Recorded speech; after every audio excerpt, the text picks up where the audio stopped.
ജനിക്കും മുമ്പേ പിതാവ് മരിച്ചുവെന്നും 6 വയസ്സിൽ ഉമ്മ മരിച്ചുവെന്നും പറഞ്ഞു പോകാൻ എളുപ്പമാണ്.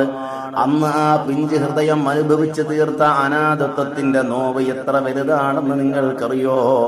യാത്രാമധ്യേ വിജനമായ അബവാഇന്റെ മണ്ണിൽ വെച്ച് അറിയപ്പെട്ട ഉമ്മച്ചിയുടെ കണ്ണുകൾ എന്നേക്കുമായി അടഞ്ഞു പോകുമ്പോ ആ 6 വയസ്സുകാരൻ മുത്തു റസൂലുള്ളാന്റെ കുഞ്ഞു ഹൃദയം പൊട്ടിയിട്ട് മുഹമ്മദ് എന്ന കുഞ്ഞു ബാലൻ വിറയ്ക്കുന്ന തന്റെ കുഞ്ഞു കൈകൾ ചേർത്ത് പിടിച്ച് ഉമ്മാടെ ശരീരത്ത് തട്ടിയിട്ട് എഴുന്നേൽക്കും.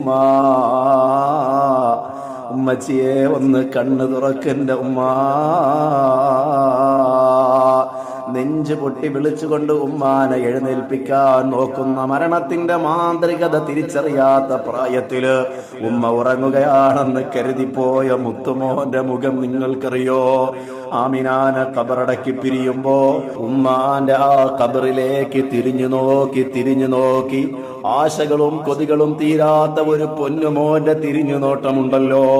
വിറയ്ക്കുന്ന ചുണ്ടുകളോടെ, നിറഞ്ഞു കവിഞ്ഞ കണ്ണുകളോടെ, അതിലേറെ വിറയ്ക്കുന്ന കുഞ്ഞിളം കാലുകളുമായി ആ ഖബറിലേക്ക് തിരിഞ്ഞു നോക്കി നടന്നുപോയ ഒരു കഴിഞ്ഞ കാലം ലോകത്തിന്റെ നേതാവിനുണ്ട് മോനെ. തന്നോടൊപ്പം കളിച്ചു വളരുന്ന കൂട്ടുകാരൊക്കെ സ്വന്തം ഉമ്മാന്റെ മടിയിൽ തലവെച്ച് കിടക്കുന്നത് കാണുമ്പോ മടിയിൽ തലവെച്ച് കിടക്കാൻ എനിക്കെന്റെ ഉമ്മച്ചി ഉണ്ടായിരുന്നെങ്കിലെന്ന് എത്ര തവണയായിരിക്കാം മുത്തുനബിതങ്ങൾ കൊതിച്ചിട്ടുണ്ടാകുക.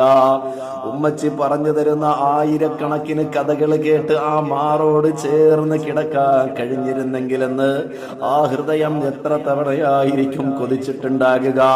സമപ്രായക്കാരായ തന്റെ കൂട്ടുകാർക്ക് വൈകുന്നേരങ്ങളിൽ അവരുടെ ഉപ്പമാര് കൊണ്ടു കൊടുക്കുന്ന പൊതി കാണുമ്പോ, കളിപ്പാട്ടങ്ങൾ കാണുമ്പോ, എന്റെ വാപ്പച്ചി ഉണ്ടായിരുന്നെങ്കിൽ എനിക്കും ഇതൊക്കെ വാങ്ങിത്തരുമായിരുന്നല്ലോ എന്ന് എത്ര തവണയായിരിക്കും ആരും കാണാതെ ആ പൊടിപ്പൈതല് കൊതിച്ചിട്ടുണ്ടാകുക. നിങ്ങൾ ചിന്തിക്കുന്നതല്ല യതീമിന്റെ ചിന്ത. പിൽക്കാലം പ്രവാചകത്വത്തിന്റെ അമൂർത്തമായ ഭാവതലങ്ങളാണ്. അപ്പോഴും അബവാഇന്റെ മണ്ണിൽ ഉമ്മാന്റെ ചാരത്തൂടെ കടന്നു പോകുമ്പോ ആ ഖബറിന്റെ ചാര ഇരുന്നിട്ട് പൊട്ടി പൊട്ടി കരയുന്ന ഒരു മകനെ കാണാൻ കഴിയുന്നുണ്ടെങ്കിൽ 63 വയസ്സ് വരെയും വാപ്പയെയും ഉമ്മയെയും ഒന്ന് ആസ്വദിക്കാൻ 63 വയസ്സ് വരെയും എത്ര തവണയായിരിക്കും അവിടുന്ന് കൊതിച്ചിട്ടുണ്ടാകുക? ഒരു യതീമിനല്ലാതെ ഇതൊരു പക്ഷേ മനസ്സിലായി കൊള്ളണമെന്നില്ല.